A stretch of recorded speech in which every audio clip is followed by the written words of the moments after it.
2 ദിവസം തുണി മടക്കാണ്ടിരുന്ന ഇതാട്ടോ അവസ്ഥ. കട്ടിലിൽ തുണി നിറയും, പിന്നെ മടക്കാൻ മടിയായി, ആകെപ്പാടെ ബുദ്ധിമുട്ടായി. അങ്ങനെ ബുദ്ധിമുട്ട് കൂട്ടണ്ടെന്ന് വിചാരിച്ച് ഞാൻ നേരെ തന്നെ മടക്കായിരുന്നു കേട്ടോ.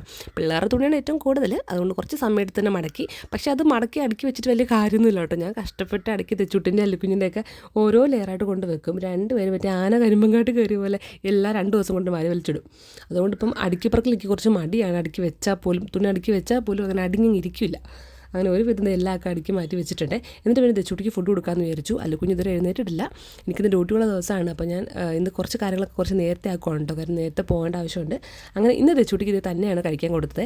പക്ഷേ കഴിക്കുന്ന കണ്ടിട്ട് ഇത് മണിക്കൂറുകൾ എടുക്കുന്ന ഓർത്ത് പിന്നെ ഞാൻ തന്നെ വാരി കൊടുത്തു കേട്ടോ. ഇനിയിപ്പോൾ ജൂണൊക്കെ കഴിയുമ്പം പ്ലേ സ്കൂളിലാക്കുമ്പോൾ തന്നെ കഴിക്കണമല്ലോ. അപ്പോൾ അതിൻ്റെ ഒരു ട്രെയിനിങ് ആയിട്ട് ഇനിയിപ്പോൾ പതുക്കെ കൊടുത്തു തുടങ്ങിയതാണ്. പക്ഷേ സമയമില്ലാത്ത നേരത്ത് പറ്റത്തില്ല. അങ്ങനെ അത് ഇപ്പോൾ അല്ലുക്കുഞ്ഞ് എഴുന്നേറ്റ് വന്നു കേട്ടോ. പിന്നെ അവനെ പല്ല് തേപ്പിച്ച് രാവിലെ തന്നെ കാലുവേന എന്ന് പറഞ്ഞാൽ എഴുന്നേറ്റ് വന്നത്. അപ്പോൾ കുറച്ചായിട്ട് കാലുവേന ഉണ്ട് കേട്ടോ. അവന് മെഡിസിനും കഴിക്കുന്നുണ്ട്.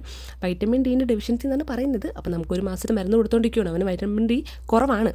അപ്പോൾ എന്തായാലും നോക്കട്ടെ എന്ന് വിചാരിച്ചു. ഒരു മാസം കഴിഞ്ഞിട്ട് നമുക്ക് വേറെ എന്താണെന്നൊക്കെ ഒന്ന് അറിയാമല്ലോ. അപ്പം അതും കൂടെ ടെസ്റ്റ് ചെയ്യാമെന്ന് വിചാരിക്കുന്നു.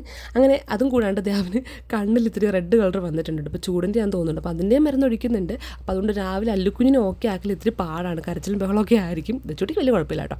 അതൊക്കെ ഞാൻ കഴിക്കായിരുന്നു. ഇഡലി ആയതുകൊണ്ടാണ് ഇപ്പോൾ ഇന്ന് കഴിക്കുന്നത്. അല്ലെങ്കിൽ പുട്ടൊക്കെയാണ് ഞാൻ കൊണ്ടുപോകത്തേ ഉള്ളൂ. കാരണം ഇഡലി ആകുമ്പോൾ പെട്ടെന്ന് കഴിച്ച് തീരുമില്ല. അധികം സമയം കളയണ്ട.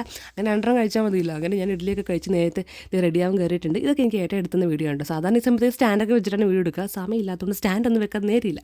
അപ്പോൾ ഏട്ടയോട് പെട്ടെന്ന് വീഡിയോ എടുത്തിട്ട് പറഞ്ഞപ്പം ഏട്ടയിൽ വീഡിയോ എടുത്ത് തന്നിട്ടുണ്ട്. ഇന്ന് ഞങ്ങൾക്ക് രണ്ടും നേരത്തെ ഇറങ്ങണം. അങ്ങനത്തെ റെഡിയായി ഇറങ്ങുന്നുണ്ട്. ഇപ്പോൾ സ്കൂൾ അവധിയായതുകൊണ്ട് അല്ലുക്കുഞ്ഞ് ഞങ്ങൾ കൊണ്ടുപോകണ്ടല്ലോ. അങ്ങനെ ഞങ്ങൾ റെഡി ആയിട്ട് വന്നിട്ടുണ്ട്. എങ്ങനെയോ ആക്സിഡൻ്റലി ഞങ്ങൾ ഏകദേശം ഒരു മെറൂൺ കളറിലുള്ള ഡ്രസ്സായിട്ട് വന്നിട്ടുണ്ട് കേട്ടോ. അപ്പോൾ ഏട്ട പറഞ്ഞു ഞാനിപ്പോൾ എന്തായാലും ആദ്യം ഇറങ്ങാൻ പറഞ്ഞു. കാരണം 2 പേരും ഒരുമിച്ച് ഇറങ്ങിക്കഴിഞ്ഞാൽ പുറകിൽ നിന്ന് ഭയങ്കര കരച്ചിലും നിലവിളിയും കേൾക്കും. അപ്പോൾ ഞാൻ അങ്ങ് ഇറങ്ങുമ്പോഴേക്കും ഏട്ട പിള്ളേരെയും കൊണ്ടൊരു റൗണ്ട് ജസ്റ്റ് ഒന്ന് കറങ്ങിയിട്ട് വരാമെന്ന് പറഞ്ഞു. അപ്പോൾ ആ സമയത്ത് എനിക്ക് എസ്കേപ്പ് ആവുകയും ചെയ്യാം. അപ്പോൾ അങ്ങനെയാണ് ട്രിക്ക്. അപ്പോൾ അവരെ കൊണ്ട് ഏട്ട അങ്ങോട്ട് മാറിയ സമയത്ത് ഞാൻ ഈ സൈഡിൽ കൂടി വണ്ടി ഉന്തി നീങ്ങുന്നുണ്ട് കേട്ടോ. അങ്ങനെ സമയങ്ങളിലാണ്ട് നേരെ കോട്ടക്കീട്ട് ഡ്യൂട്ടിക്ക് കയറിയിട്ടുണ്ട്. നല്ല തിരക്കുള്ള ദിവസമായിരുന്നു. അപ്പോൾ എന്തായാലും ഇന്നത്തെ ഒരു മോർണിംഗ് റൊട്ടീൻ ഇത്രയൊക്കെ ഉണ്ടാവുള്ളൂ. നമുക്ക് വീണ്ടും അടുത്ത വീഡിയോ കാണാം. ബൈ.